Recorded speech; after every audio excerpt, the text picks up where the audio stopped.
Hello there and welcome to our program. In this program, we're going to take a closer look when you do international business as to how you work across cultures. Of course, you'll be meeting people from many different countries as your company or your organization develops its own business and expands globally. And as an international executive, it will require you to have a close understanding of those cultures so that you can be very, very effective and come away as a very successful negotiator and business person.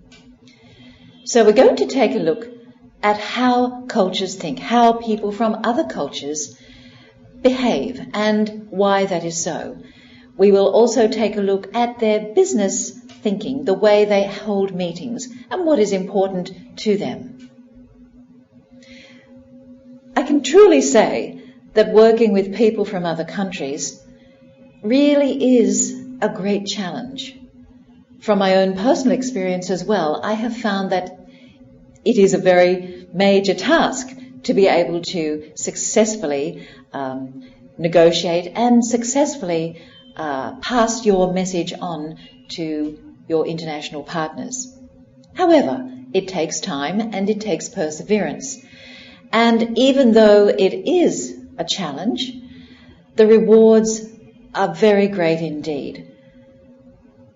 You'll find that there are some key things to think about and remember when you're working in a very culturally diverse environment. And these key things that we'll go through in this program are going to be able to help you open those doors and have very meaningful relationships with the parties on the other side. The one thing I think that's important to remember at all times is really to keep an open mind. If you keep an open mind, it is going to help you through the most difficult issues that you'll come across. If you close your mind to possibilities and to trying to gain understanding, then you may as well pack up and go home and not even leave your home country. So, open your mind at all times. Be prepared and look very optimistically at how you can develop your relationships across cultures. To get an understanding of other people and how they think and behave, let's just take a look at what culture is. Each of us is born in a different place, and we have influences throughout our lives that cause us to do the things we do when we are adults. Where we're born, the country we're born in, the family that we're born into, and indeed the way we are educated, the education system around us, the way that we are influenced by the people around us really does have a major impact on how we behave later in life and indeed how we behave in our workplace. Sometimes we can't separate our personal behaviour from the way we behave at work. The two things are quite intermeshed. So we carry all the behaviours we have with us wherever we really go. We're all conditioned, we could say, or we could use the term programmed, to behave in a certain way and respond to things differently. You and I are different. People from different cultures have different views on things, and their whole upbringing has caused them to look at things in a different way. It's vital to acknowledge that you have a different cultural style, which may seem alien or completely the reverse to someone from another country. But we do have to recognize that we are different to a certain extent. In some ways, there are things that bind us together, that we share as common interests and common behaviors and common thinking. That is very, very true. But in many respects, when we do business, We are conditioned by the experiences we have grown up with, by the way that we have always done business, to behave that way. And so when we come across someone from a different country, we can obviously see that there are differences in the way we do things. So understanding your own approach and who you are, and the way that you behave differently, will help you understand other people. This is a very basic fundamental. When we know ourselves, it's true, we can know other people better. So the same thing applies here. When you know your cultural identity as opposed to your individual identity, when you know your cultural behaviors and thinking and the way you conduct business, then you're able to see other people from different countries and see them more clearly as to how their culture affects them.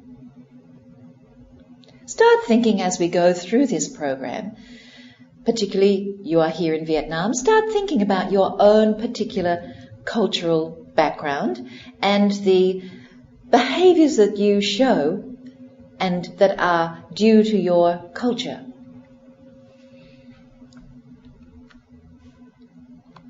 In business, it's exceedingly important that you begin to understand this very, very deeply, and it will help you along the way.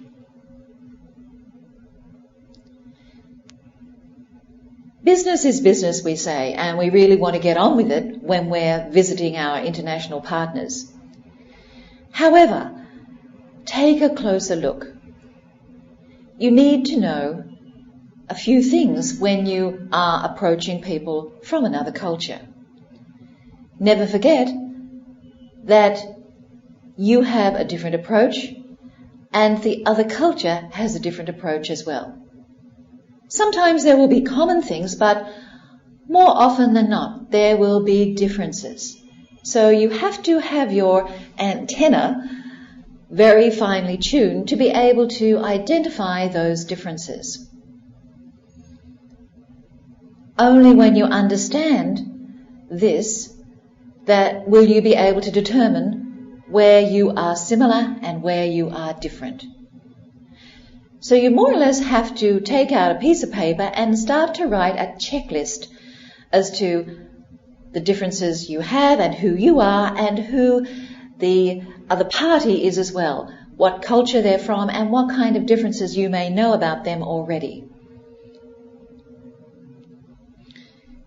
Most people from a certain culture will conform, will stick to their own normal cultural behaviors most of the time because it's natural.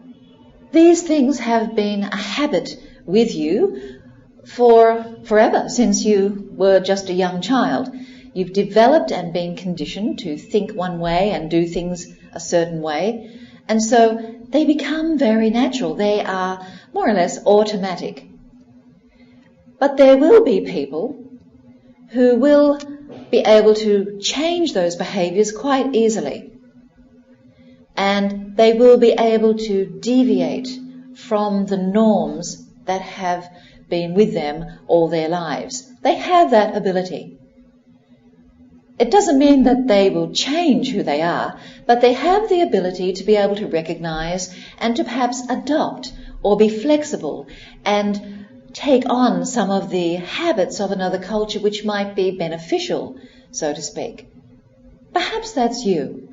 When you're doing business internationally, it's going to require you to be a little bit flexible and be able to adopt and adapt to certain conditions and behaviors.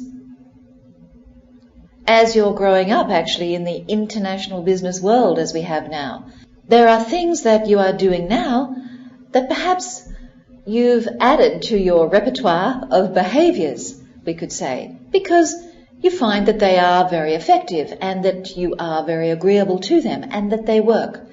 So we find that we have our own cultural behaviors and identity, and we are capable in adapting and adding and extending those behaviors to include others.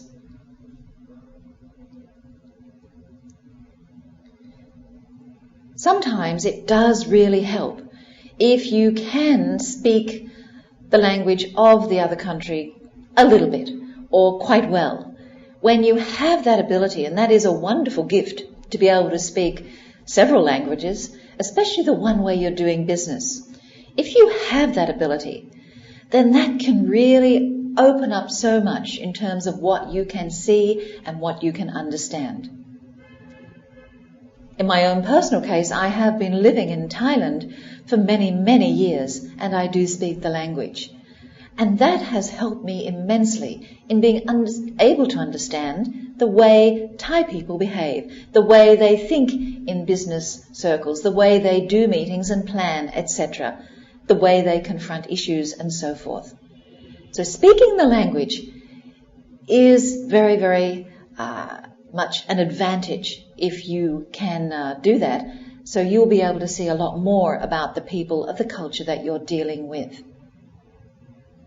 So it's not so easy to see behind the face that you're talking to.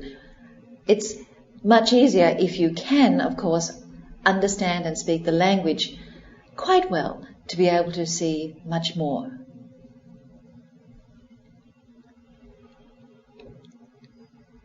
So we look at business management, and everybody in every country around the world conducts business in their way, as we have gone through just in this previous few moments. And we all tend to have a style that has come from the working life that we've normally been using and the working life that we're normally comfortable with. Your management style, as I said, is heavily influenced by your country of origin, because that is really the basis of your whole makeup. And different countries do tend to develop different approaches to management and to the way they structure business, the way they organize their business culture, and they're very different in the way that one country may structure a government as to another country. For example, in some countries and some companies, the concept of hierarchy, where there are very many different levels within that system, is quite comfortable.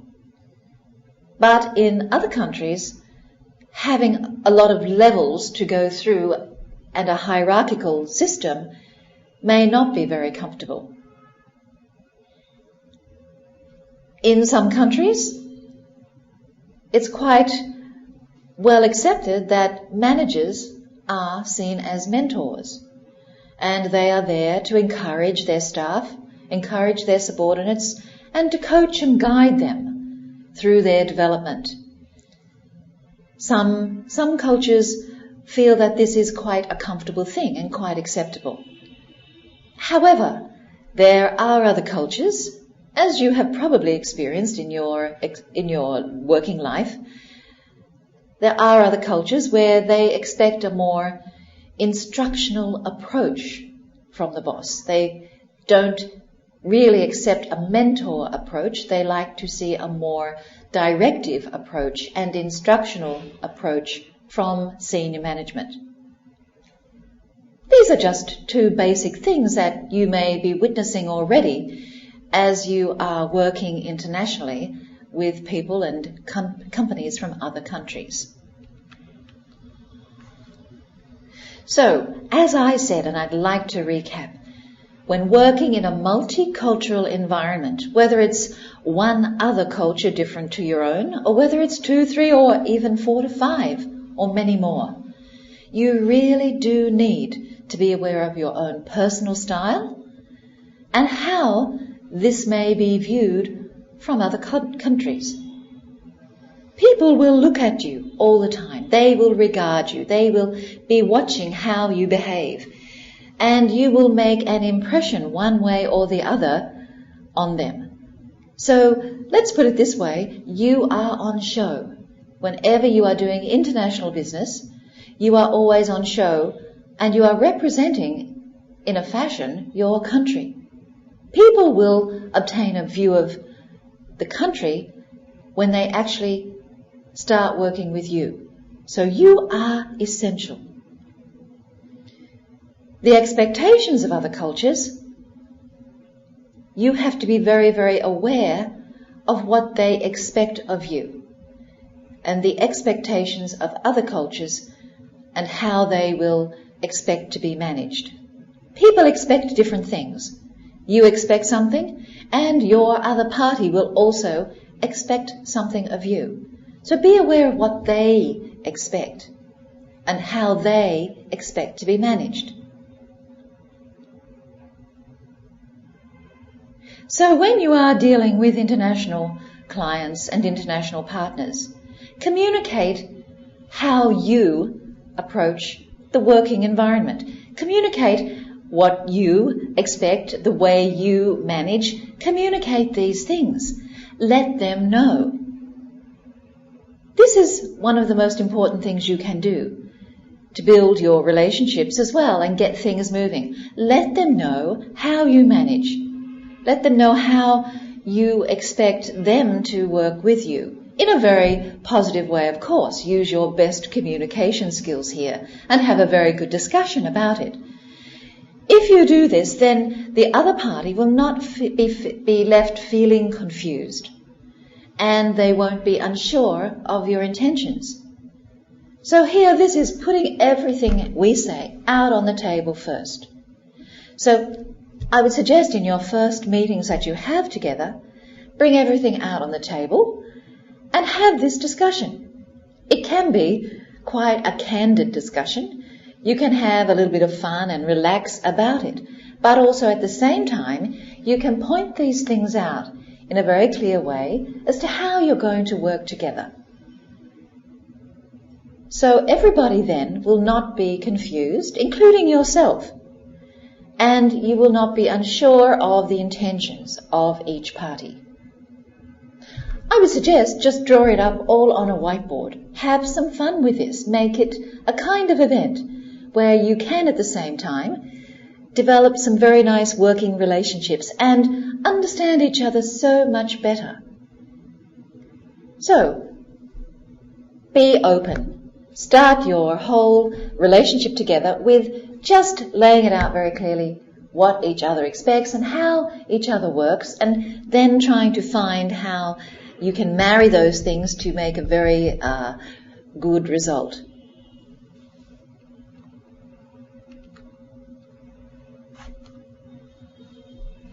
So the things you can talk about when you are discussing this is, for example, how will decisions come about? How will decisions be made? This is very important because you will want to be making decisions and they will want to be making decisions, and you all need decisions to be made in the process. So in your discussions as to your different working styles, this is a very key point. How will decisions be made? So that's one item you can discuss quite openly. Who will be making them? How and when? Will the boss make the decisions and then issue instructions? Find out what their kind of system will be. Will it be one where the boss has all the power, or will it be more collegiate? Will it be hierarchical? Will there be certain processes and people to go through? Just lay it all out on the table. Will a more consensus style be developed, where different members in different teams will be encouraged to participate in the process? These are things that you will need to define so you can begin to work together. Until you define what your styles are and how you can get along with each other with these styles, then you really can't begin to work. You might find you're going to come up against obstacles that will hinder the actual working part of your project. So make sure everybody right at the beginning in your open discussions understands what the life cycle of the working with people from different cultures will be, what the pattern of work will be between your two cultures, between your two parties. Draw it up. Put it on PowerPoint. Get everybody to contribute in that meeting. Have fun with it. Use flip charts. Go through it point by point by point. And then come up with something definitive. And then record it. You could put it up as a diagram, which is very easy for everybody to understand. Perhaps somebody in your team or you yourself are very adept at making diagrams, so do this. Put it up in a structural way so it's very easy for both parties to understand.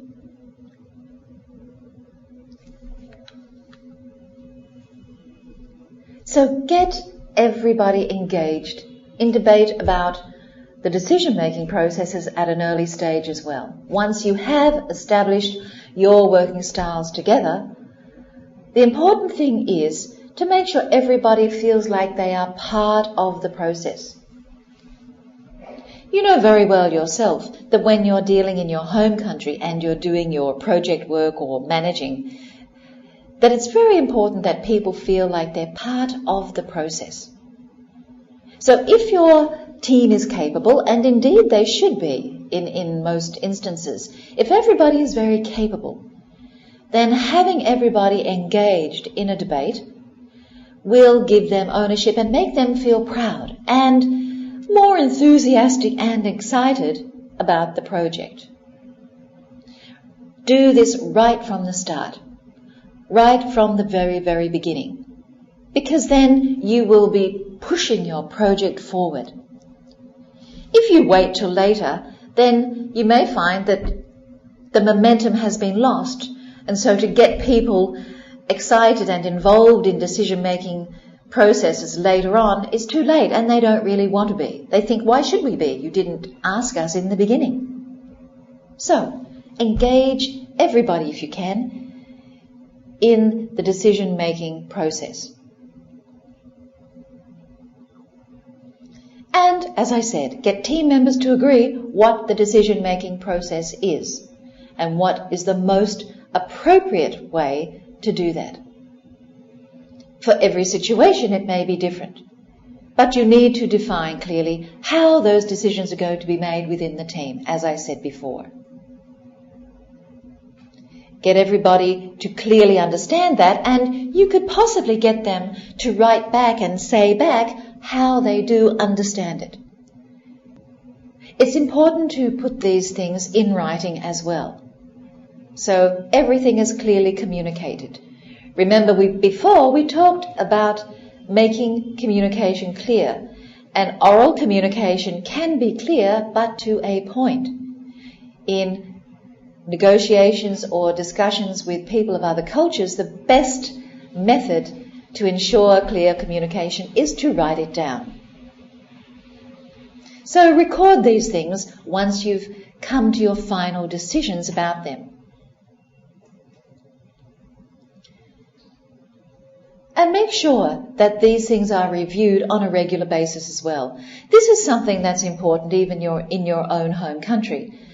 But to keep the team together, particularly if you're working with several teams in another country and you're trying to coordinate things, try to make sure that there are regular reviews, and at those reviews of how decisions are made and how people are working together, maybe there will be extra things that come up.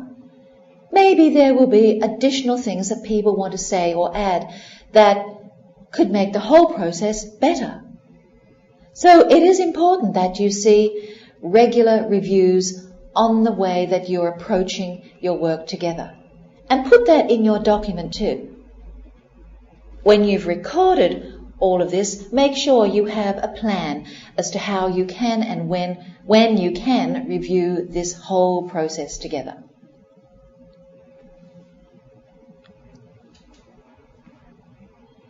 Communication, as we know very well, we call it the big C. Communication can be the main source of all the problems that you are going to have in international business. Across borders, this seems to be the most common cause of any difficulties that arise. Sometimes Other factors also can make communication across cultures quite difficult, but more often than not, you will find it simply comes down to the way you communicate. And not only the way you communicate as well. Some people actually stop communicating when things get difficult. And when you stop communicating, then you've added by tenfold the problems that you've got. So how you communicate, and if you stop communicating, these things you need to really think about. It might be difficult for you to keep communicating because the obstacles become so great. But when that happens, you are very much in danger of losing your partner and not succeeding at all. So the way you communicate and the fact that you keep communicating is very important to how successful you will be.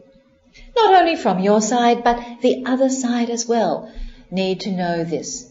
Both of you need to embrace communication in a very, very strong way and put it high on your list as to the thing that will keep you together.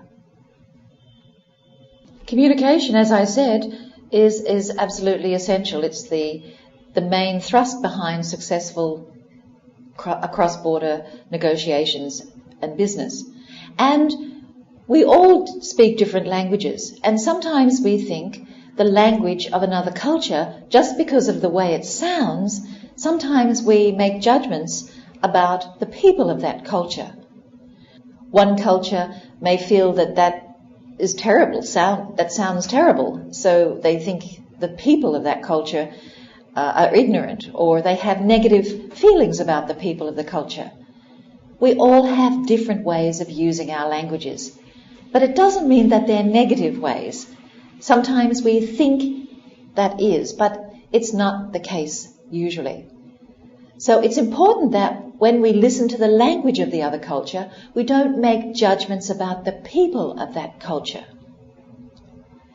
That's just the way they use their language in that particular country.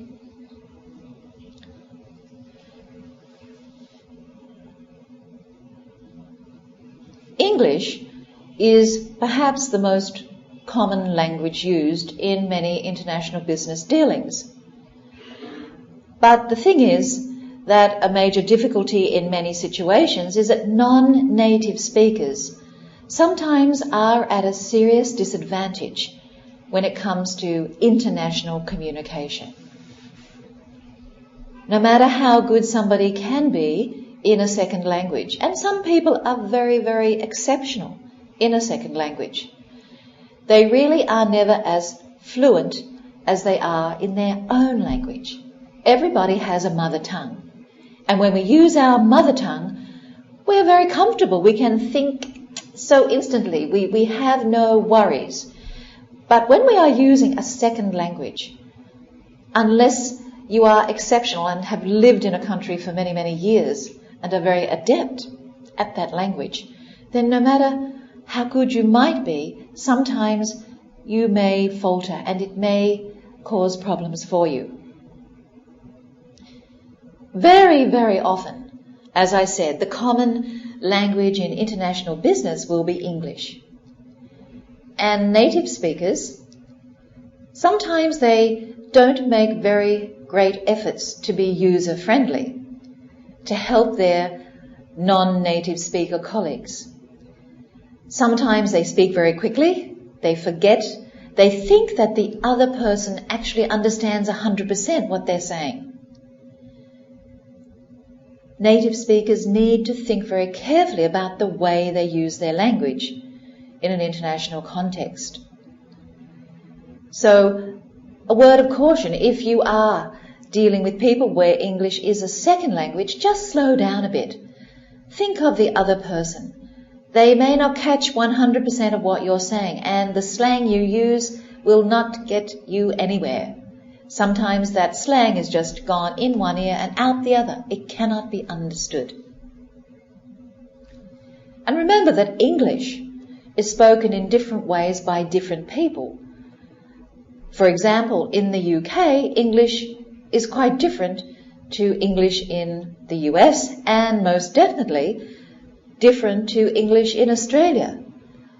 So English accents and the words people use in English vary quite a lot. So here the point is, think about the other person. If they are not native speakers of English, of course you must consider how they can accept and absorb what you're saying, and if they can accept it 100% or not.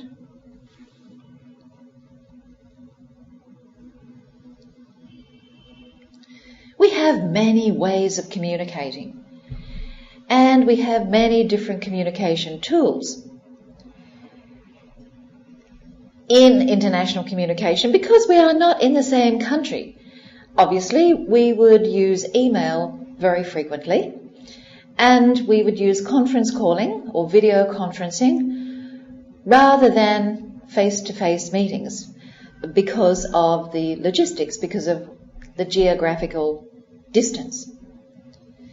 And these technologies are very integral and very, very critical to the way that you will work together. You can't be in the same country, you are in different places. But we need to be very careful the way we manage these meetings and the way we manage this technology. If we're not, we're going to have problems when we have our discussions. If we want to avoid the dangers that come with non-face-to-face communication. And you know as well as I do, when you can't see somebody that you're talking to, you've got to really sharpen all your faculties. You've got to sharpen all your senses to be able to clearly understand and communicate. However, having said that, the benefits brought by these tools far outweigh the risks involved. And it is important that we select the best communication medium for each situation. If you have always just been using the telephone and you'd like to try to improve upon the way you communicate, then explore these tools. Communication is easy by telephone. You're sitting there, you just pick it up. That's very easy to do. And perhaps because it's so easy to do, you have always just done it that way.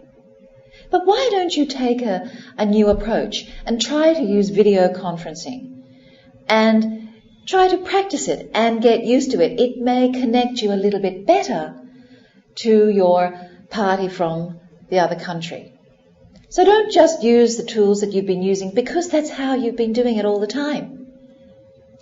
Try to move into using other ways that could actually improve your communication skills.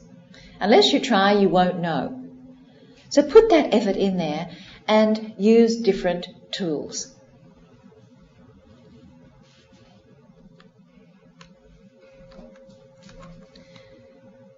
There are different communication styles, and understanding of the communication style difference with your international contact base will help you work more effectively. This understanding is important. For example, you could gain greater understanding, as I just mentioned, in using different communication tools like video conferencing. So your aim is to try to develop that understanding and the understanding of how you communicate differently. Some cultures prefer diplomacy and directness. They put directness before diplomacy, whereas other cultures put diplomacy before directness. So let's take a look at diplomacy and directness. In those cultures where they put directness before diplomacy, the truth is very, very important. It's important that the truth is made clear and simple right in the beginning, right straight away, without any flowery talk. Directness means going straight to the point. Directness means not covering, not adding to, not painting something with colour, rather seeing it very black, very white, and it's right there without need for great explanation. So this direct approach is preferred by some cultures. However, some cultures think that diplomacy is much more important than being direct. People who come from cultures who put diplomacy first will never directly say things they feel. They feel that by speaking the truth and saying things out straight away may have a negative impact on the other side. They prefer to soften things, to talk around things and then come to the point. So we have two different approaches. If both sides have different approaches, this can have a negative impact when they actually meet in a business situation. Those from the direct side often accuse those from the diplomatic side of avoiding the question, of not being quite open about things, while the diplomatic side often finds the direct side a little bit rude or abrupt in their approach. So here we see there are two major differences: directness and diplomacy in the approach to business. Direct cultures can include countries such as Germany, the Netherlands, for example, Sweden, America, and Australia. These countries actually like to come to the point straight away. They like to not deviate. They like to see things very clearly out in the open right up front. Diplomatic cultures can, for example, include Japan, India, Korea, the UK, Belgium. Business done in these particular cultures is very much more diplomatic, coming around to the point and talking in a softer way in the beginning rather than going right into the point. We will be looking at these cultures in depth later on in our further lessons. So you'll be able to get a very intricate understanding. And it could be that you are dealing with business executives from these countries right now. So hopefully you will become more effective in your dealings as we go through the program. So we have diplomacy and we have directness in the approach to business.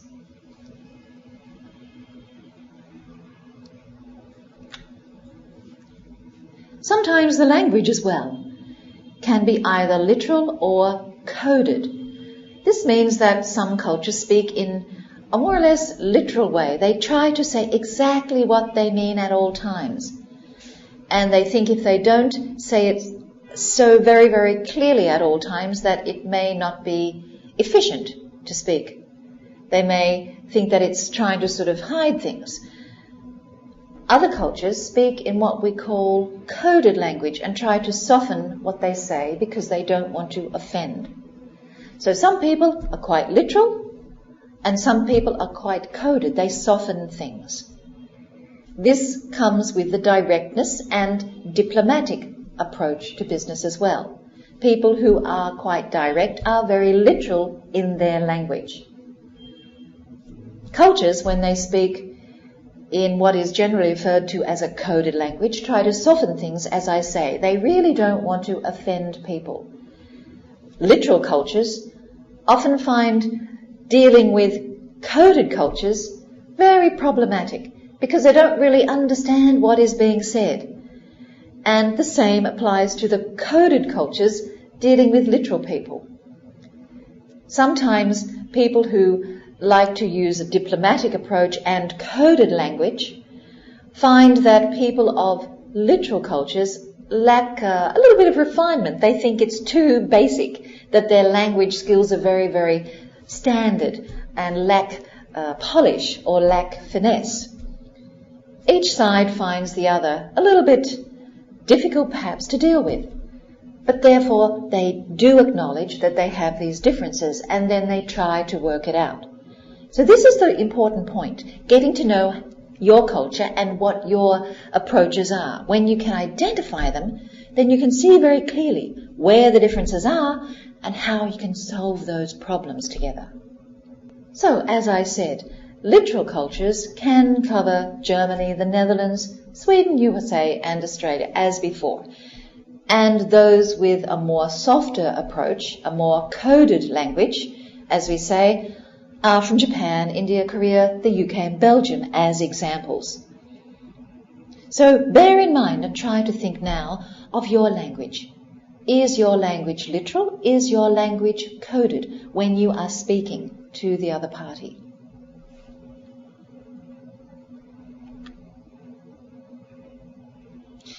We also come across two other elements when we're doing business internationally.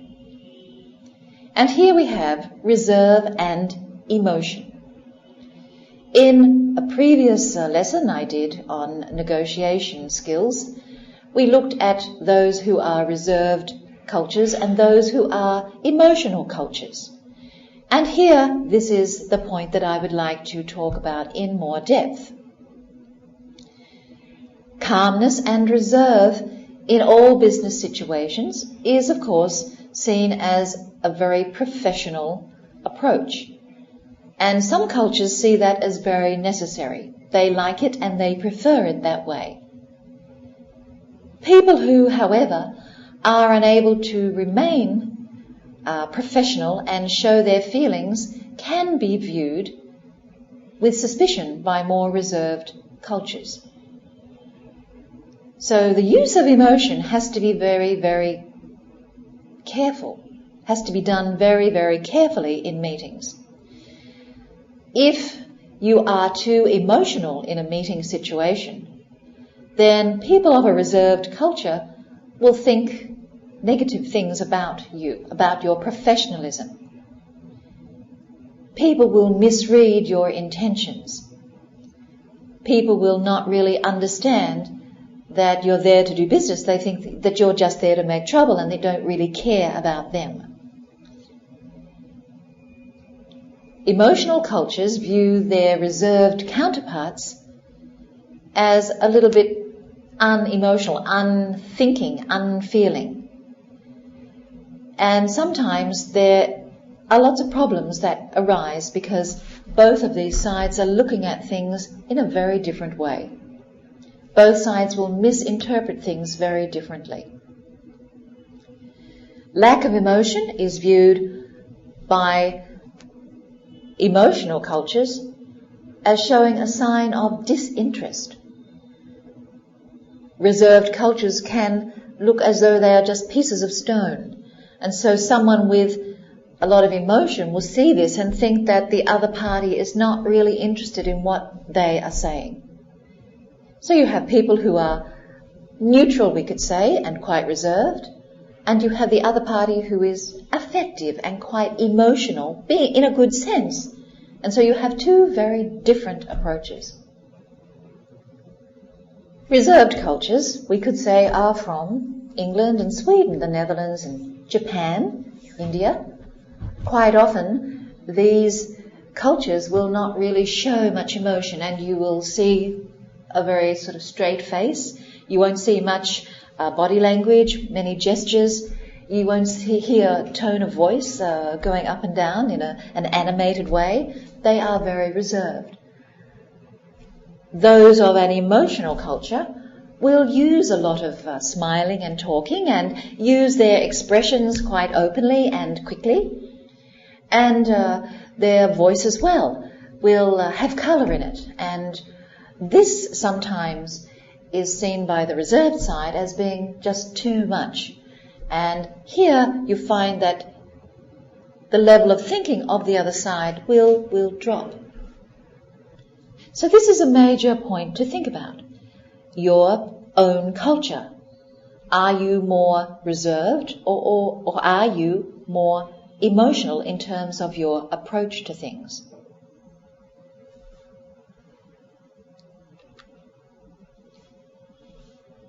Some cultures, let's move on, some cultures like to, we say, promote themselves and talk about themselves in a very positive way.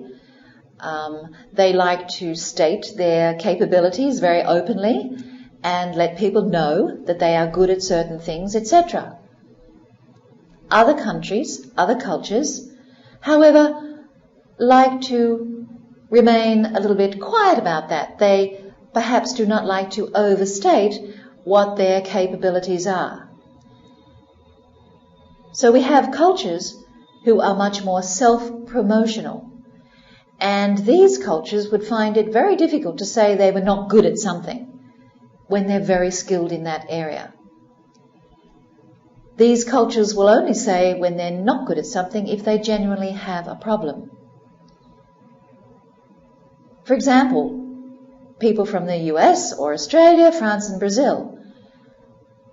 When doing business with these cultures, you will find that executives will be quite proud to state what their capabilities are and promote their organization or their company in a very positive way and indeed a very open way. To people who don't really agree with that sort of approach, this can be quite disconcerting. People from cultures, for example, who prefer to understate their abilities find that those cultures who self-promote seem to be a little bit aggressive and maybe even arrogant. But actually, that is not the case. It's just the way the other culture is. So we find that we have two different ways of thinking about our capabilities. Self-depreciating, we say, cultures who don't really want to state too openly and assertively their capabilities tend to come from Asian nations and also, strangely enough, from the UK, from Finland, for example, as well. Understatement is important to them. They don't want to overly state. They see that as bragging. However, those countries who do self-promote, in a way, don't see it as bragging. They just see it as a very clear way of communicating their professional capabilities. So we do have this that comes up that is different. What about your culture? How do you see yourself? Now let's move on to one very important part in international communications and understanding other cultures. Let's take a look at the written and the spoken word. Some cultures place a great deal of importance on the written word between people. It's very, very important. Only when something has been communicated in writing to these cultures does that actual point become a reality. They're not going to listen. They might just talk and discuss things, but until something's been written down, they will not accept it as real, as happening. Other cultures, however, place a lot of emphasis on the value of spoken communication. They really feel better and feel closer to those people only when they've been communicating with them by phone or talking to them or being with them, because they feel that that builds a stronger, trusting relationship. So we have two different points of view here. This simple fact, however, can have a major impact on communication flow and the achievements with the international teams. So you have to work out how are you going to communicate. Try to find out what your other party needs in terms of communication style. Do they like things in writing all the time, half the time, most of the time? Or do they prefer a lot of things to be spoken first, then written down later? So ask yourself some questions to define this. So do you communicate to each team member in exactly the same format, regardless of their cultural background? You have to think about this. Some cultures will require different types of written communication or spoken communication. Perhaps it might be that you need to speak more informally to certain cultures if you want them to get full buy-in on what you're trying to do. So you have to assess what the other party likes, what the other party prefers, and maybe you have to adapt to that. If they like to sit down and talk for a long time about things, and talking is very important to them, oral discussion is very important to them, rather than emailing 100 times, then that is what you might have to adapt to. If they prefer that you write down your directives rather than talk about them, then that is what you might have to consider as well. So as we can see, some cultures do really prefer written confirmations of communication, and some prefer more spoken communication as opposed to written. You can see Germany, UK, the US, Sweden and the Netherlands. These are very strongly written word cultures.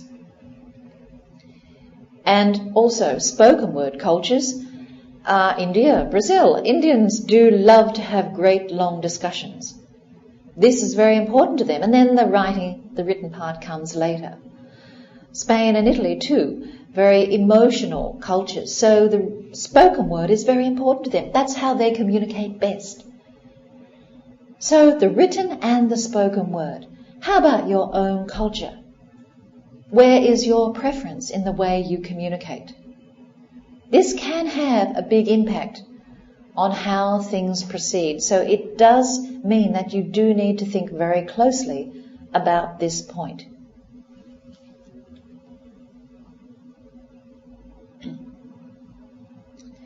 If English is going to be the language of your discussions, remember, non-native speakers need to be given a great deal of assistance to ensure that they can fully participate in the meetings and that they can participate also in those conference calls or video calls.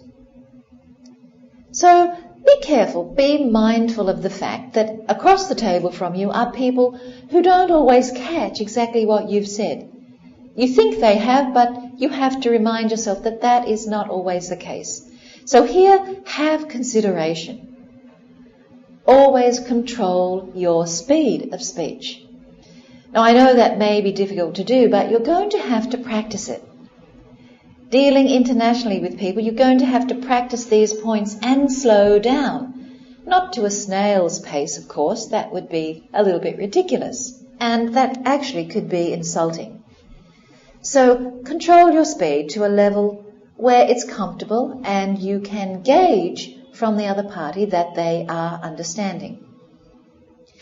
You can always ask them, are you speaking too quickly? Am I speaking too quickly?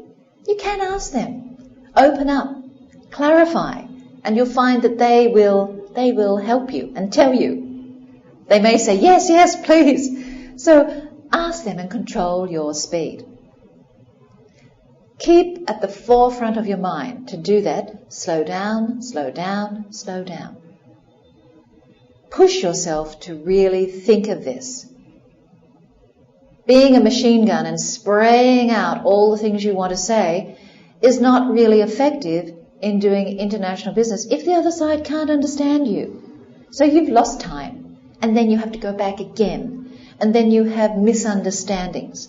So you're not being very good at your job if you don't try to slow down and notice this point. Regardless of whether one party on the other side, one member of that party is very good at English or not, or if one party is better than other people, if one member is better than other people in that party. Regardless of who it is, use the same speed for everyone. Don't just talk at an even pace for one person and then hurry up for another. That would be seen to be rude and not considerate of everybody in the room. So these are major points when you're using English. It's the simplest thing that we do. We speed up. We have to control our pace. When you do this, the other side will really be very, very grateful. And by all means, you may ask the other side to use a better pace as well. If you find that they are quite quick or they're not quite clear, you can ask them to clarify or say things again. There's no problem in asking each other to help each other out. Let's take a look now at international meetings. I'm sure you are quite aware of the procedures that go with arranging meetings and indeed conducting meetings in your role. Internationally, things can be a little bit different, of course, based on the different cultures that you are meeting. One of the key tasks of anybody who is working in the international environment or in an international team is to be sure that all meetings are really viewed as effective and clear, and that people must attend them.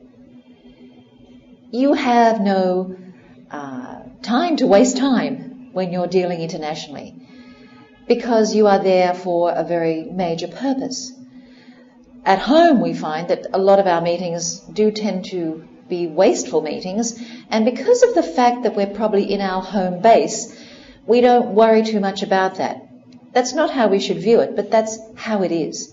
However, in an international setting, when funds have been expended to send you abroad and you are there at the expense of your organisation, then you have to ensure that meetings at all times are effective, that everything is clear, that there is no miscommunication in those meetings, and that everybody that you're drawing together must attend those meetings. You cannot be seen to go home because people didn't attend meetings. You must be seen to be very effective and orchestrating those meetings, ensuring they are successful. However, virtual meetings or virtual meetings with teams can seem very unproductive, confusing, and a waste of time. If we look at virtual meetings, we have to be very, very clear and precise as to how we run them. Face-to-face meetings can be easier because you are there, you are present, and you have a little bit more control over the situation. Virtual meetings, which are the way that you will probably be doing a lot of meetings, have to be very, very well orchestrated. So you will need to focus on the core elements of meeting and pay very, very close attention to them. The pre-meeting planning will be essential. You'll have to devote time to this. And bear in mind that the other culture that you're working with, sometimes planning is very, very important and they like to see all the agendas in place, etc. It could be that also planning for some cultures may not be as necessary for them as it is for others. So we'll go through that a little bit later on. But the main thing is for you to orchestrate your meetings and get there and make sure things work is to pre-plan. Plan everything. Follow the basic core elements that go to good meetings. Use agendas, draw them up, most definitely keep to that, and highlight who will be doing what, when, and make those agendas quite detailed for your own use as well. The role of the chairperson, define that clearly. What will they do in this particular meeting? It's not just there to open the meeting and say hello and then everybody proceed. The role of the chairperson may be quite intricate. It may involve certain aspects of that meeting. So define things so people know what they have to do. Ensure that everybody in that team is involved. As I mentioned before, when you're engaging and doing business across cultures, people like to be drawn in. Make sure they are drawn in and encourage them to participate. This is going to build greater relationships with your parties, with different parties. Agree on action. Always have agreements on things. Not just one or two people walking away and then saying, oh yeah, we agree on that. You can't operate teams internationally that way or meetings internationally that way. You have to have agreeing action and definitely follow up after the meeting. Follow up in communication, follow up in what's being done, etc., etc. So basically, the core elements of good meetings do exist when you're dealing with business internationally. But you have to push it, you have to ensure it more so.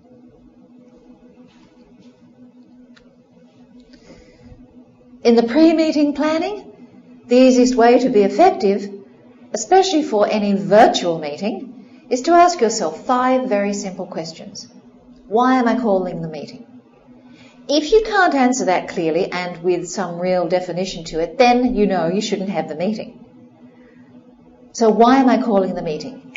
The answer should come very clearly to you and rather quickly to you. Therefore you know, okay, there is a reason for the meeting. So you need to be clear in your own mind why the meeting is taking place.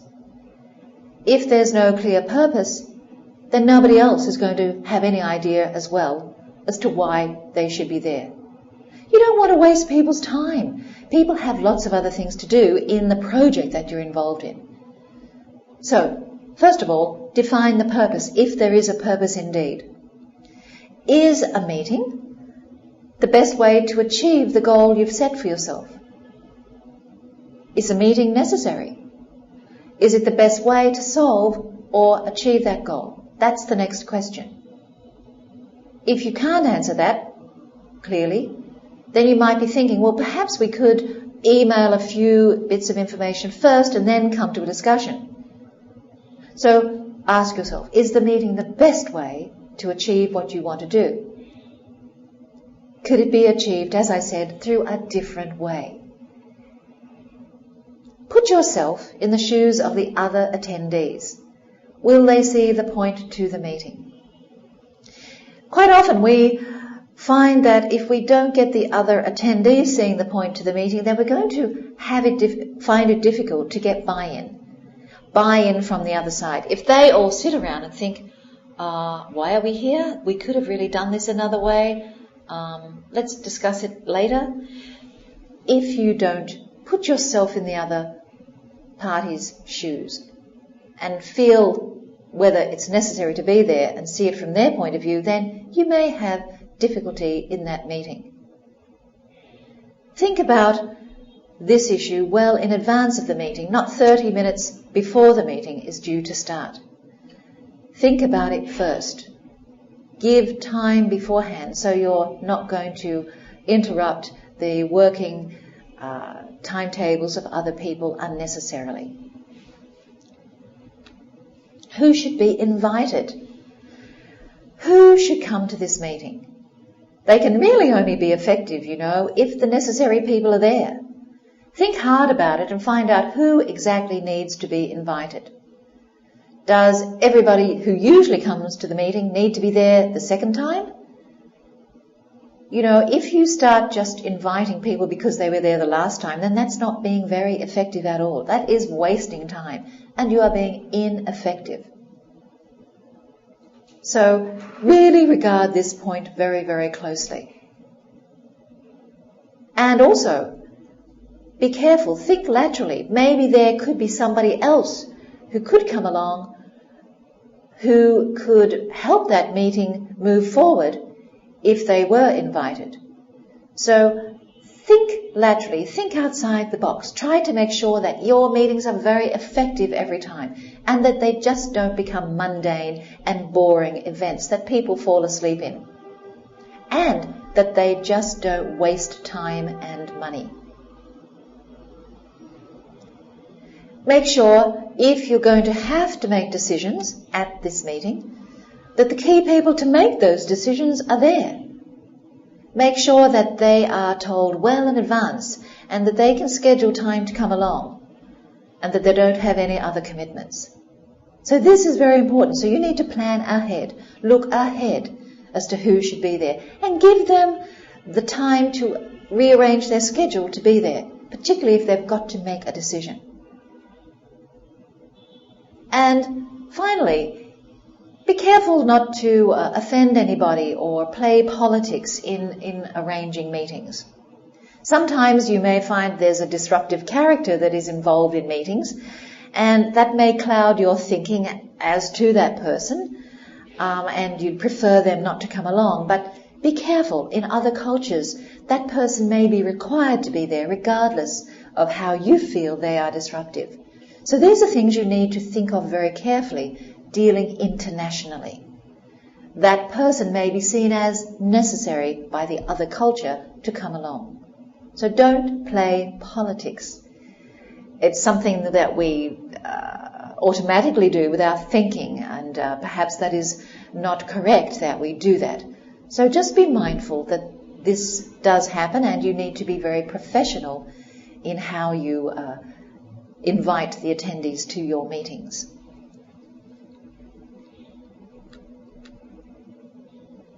So there are 10 golden rules that I'd like to summarize and go through with you as we finish up this part of our first lesson on other cultures, working across cultures. Whilst there's no secret recipe for effective international cooperation, these points that I'm going to highlight might help you navigate your way through the complex things that come up when you're trying to build international relationships. And whether you are having meetings or just informal discussions, or whether you're talking on the phone with each other to say hi, you are relationship building all the time. And this will be the key to your success.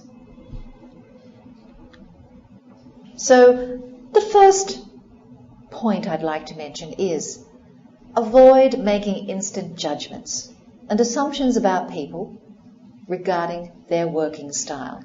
Avoid making instant judgments, because that will cloud how you view the whole process as you go further. And it may be the very wrong decision that you make. Sometimes we judge. Actually, sometimes always we judge. And it's a habit that we have. As human beings, we do that. We don't mean to judge badly all the time, but sometimes we let things jump at us and we draw perhaps the wrong conclusions before getting to know the person. That's what I'm trying to say. What we see is not necessarily what it really is. We have to explore more. So try not to judge quickly. Try not to judge. Try to draw proper conclusions from people as you work with them. Try to understand more rather than judge and assume. So this is very, very important.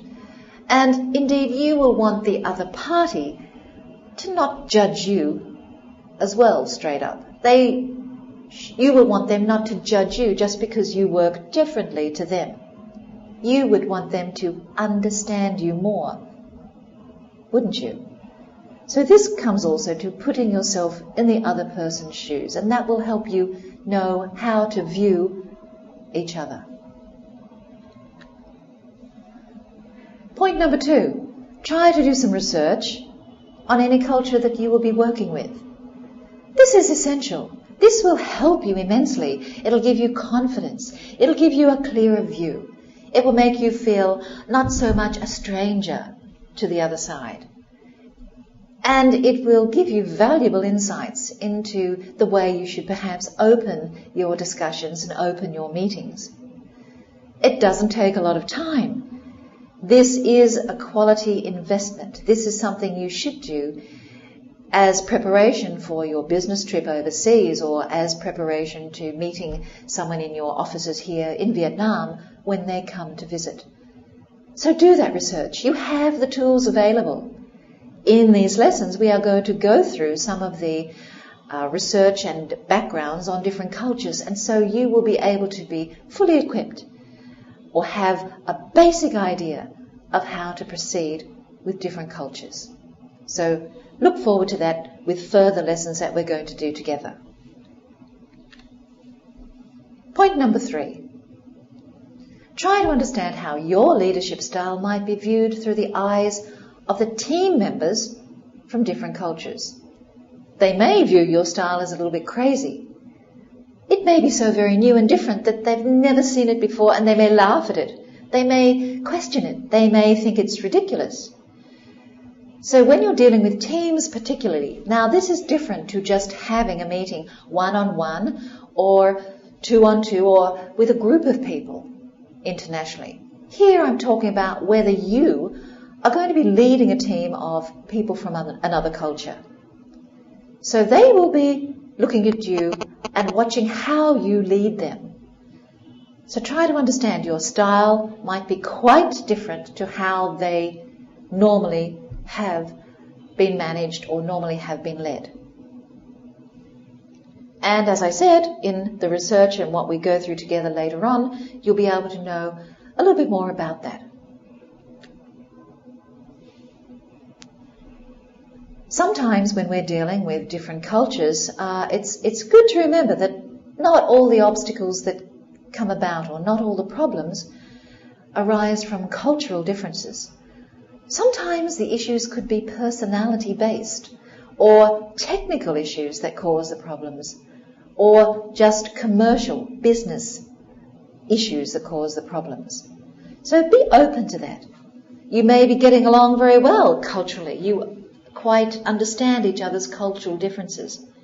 But it could be that personality, the technical way things are done, or the commercial sense of the other culture, these cause the problems. So just bear in mind that point. And then you need to problem solve those issues in the ways that need to be explored together.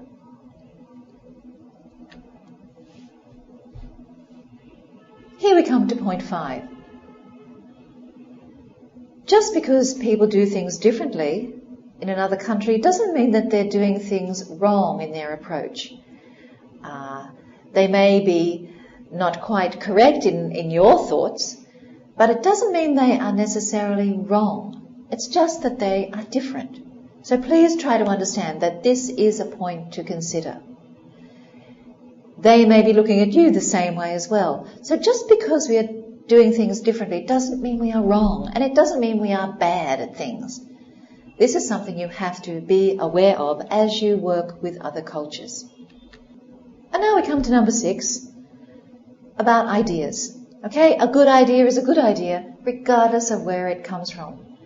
You don't have all the answers. You are not always the originator of good ideas. So think about that. Appreciate that. The other culture, the other person from that other culture also can have good ideas, not only you.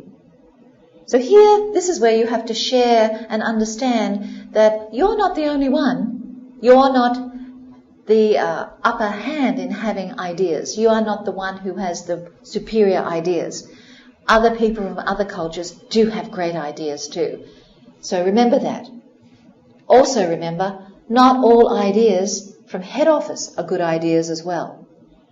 So you may find that in your meetings together you come up with great ideas.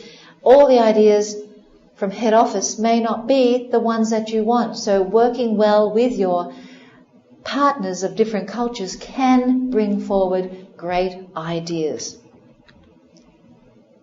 And number 8, not all ideas from head office are bad ideas either. So you have to look at ideas that come and really view them and see how you can work with them. Be open to all of these things. Number 9, when communicating with people who are speaking a second language, don't overestimate their linguistic abilities. They are not perfect. I remember when I was in a taxi once going to a place, a business destination, and I spoke a little bit of the local language. The driver turned around to me and thought that I understood everything perfectly and thought that I was so fluent that he took me to another destination because he thought that I could answer his questions. So that's just a simple analogy. I just spoke a little bit, but he thought that I was fluent. This does happen. So try to remember when communicating with people who speak a second language, don't overestimate. Okay? They can get a lot of what you're saying, but they're not perfect. And finally, number 10. Teams and organizations that are comfortable, that cooperate well across cultures, will prosper in an increasingly global economy. This goes without saying. So my point here is, build your teams across borders.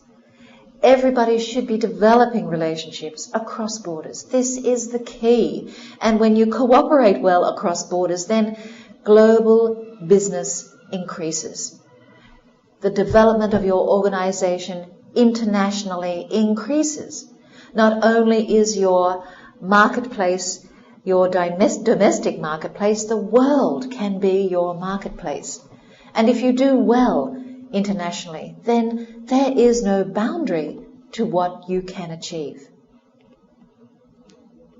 Thank you very much for listening, and I do hope that these pointers have helped you. They are a quick summary of what we have gone through, and in future programs we're going to be looking in more detail at the various different countries and their cultures and behaviours in business to give you a first-hand glimpse of what to expect when you're doing business internationally with them. Thank you very much, and goodbye.